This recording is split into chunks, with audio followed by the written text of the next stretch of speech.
Waiting on one more to go. Looks like that is going to be triple espresso. I see the St. Elias Stable Silks on there. Endlessly, the California Invader, winner of the El Camino Real Derby. See if he can get himself some Kentucky Derby points. They're off. There we go. Not too fast out of the gate. I mean, the 3 has got the lead, but there's not a lot of rushing up to try and go with him. There goes the 6 now, Northern Flame, at least pressuring. Yeah, they really just kind of broke in a line, and we're all just silent because what are you going to do? It's just 10 horsemen running together in a group.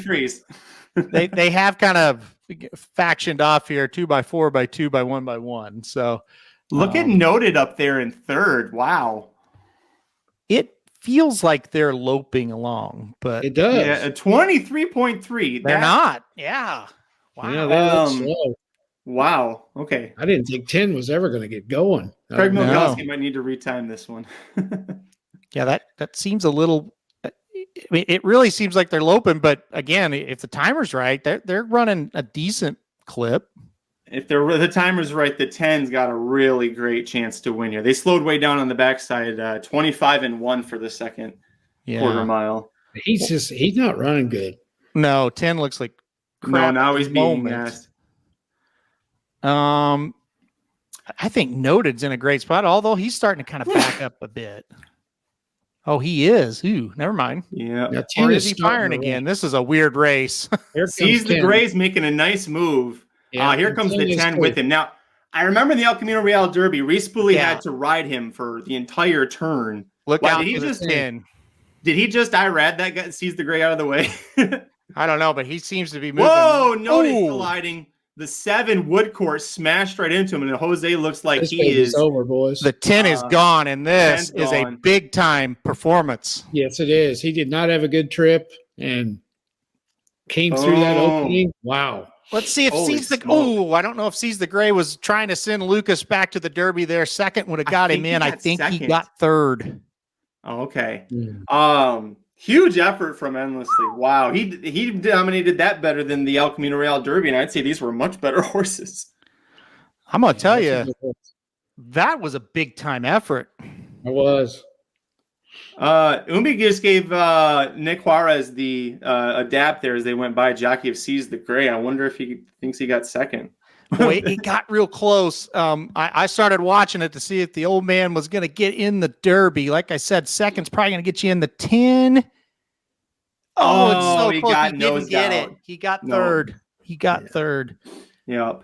Oh, he has no Derby points. So he's probably not going to get in. Who was that in second, by the way? I think it was the 14. Hold on. Or was it the 8? I think it might have been the 8. I remember the top, the overhead look. I think it was Otello, the 8. Yeah, I do too. Oh my goodness! White and blue silks. Who's if it's Otello? And again, a lot of people tried. It's not Otello. It's not Otello. Okay. No. Okay. I think it was the 3. Yeah, can't tell. I don't know. Anyways, were you about to say Paul just got the exacta in the fantasy league? Yeah, so Paul claimed Endlessly and gets 50 points there. And if it was Otello, he owns him as well. But I'm with you. It wasn't him. Now that we watch it back. Oh, man. Hey, Jared and I talked about this on the show on Blinkers Off. It's like, hey, we don't really have a Derby horse, so we'll watch the Jeff Ruby. And for now 12 minutes until the Louisiana Derby, that'll be the Derby horse, right? So right now, Endlessly is the leader in the clubhouse. I don't know that we'll see a better performance than that. Now, if you're going to question how's this horse going to handle the dirt, well, that is more than fair. But that was a strong performance. How about the ride? I thought that was a great ride. Didn't you? Pretty fantastic. If you watched the El Camino Real Derby, it was almost the exact same ride. Like, Umbi had to get on him going into the turn, but it was just a steady. He wasn't whipping him in the turn. He just had to urge him a bit. I want to see it again. Did he have to go through horses to get that lead? Did he have to find an opening and get through there? Oh, he did.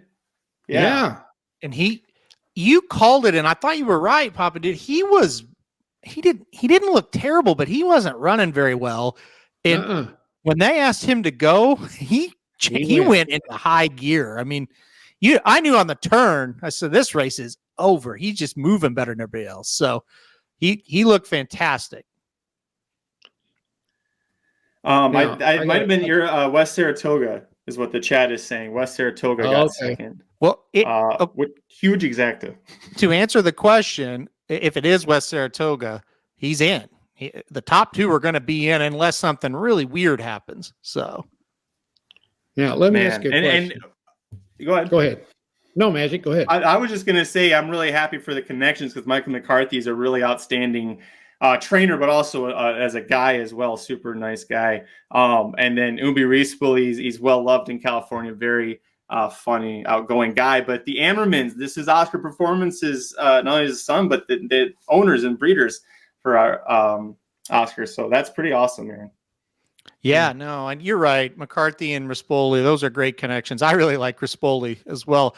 I guess you can't really call him an underrated rider because he gets a lot of credit, but he can ride with anybody. He's right up there at the top. And you're answering my questions. You're answering my question. My question what was the question? Well, I see this a lot. We see this a lot. I mean, I'm kind of I don't follow near as closely as you do, but I've heard of the jockey. Mm-hmm.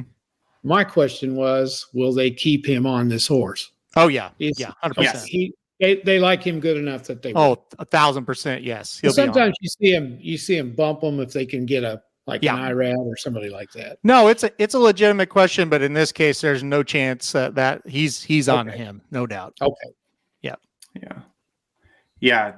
He took over for he was willing to go up to Golden Gate when Juan Hernandez said no, and so he got them out. Just to answer the questions, it comes in 10-12 West Saratoga, 9 Seize the Gray, 14 Triple Espresso, and then the 3 Lucky Jeremy. So 10-12-9, 14-3. Not that I think he would have had a chance, really, the way the race played out. He was fading a little bit. Noted got knocked sideways early in the stretch. And it was pretty scary for a second to see the full saddlecloth when they're coming down the stretch like that. But he and Noted right after as that happened, looked at Luen Machado, and I could see lasers and fireballs out of his eyes through the goggles, which is that's how severe they were. So I would say forgive Noted a little bit for this. I think he faded to be second to last, but that's because Saez, once he almost fell off, just kind of pulled the horse up. Yeah, that was pretty scary. And I don't know what Noted would have done. I don't know how much he was quickening. Maybe he got into some of that trouble on his own because he wasn't, firing his biggest effort. But I wouldn't be surprised you see him go on a little break. He had a non-effort 2 back, and then today he might be a little nicked up. He really got hit kind of hard a couple times there. So I mean, I don't know anything for certain, obviously, but that didn't look to be the greatest. So I'd be a little worried about him.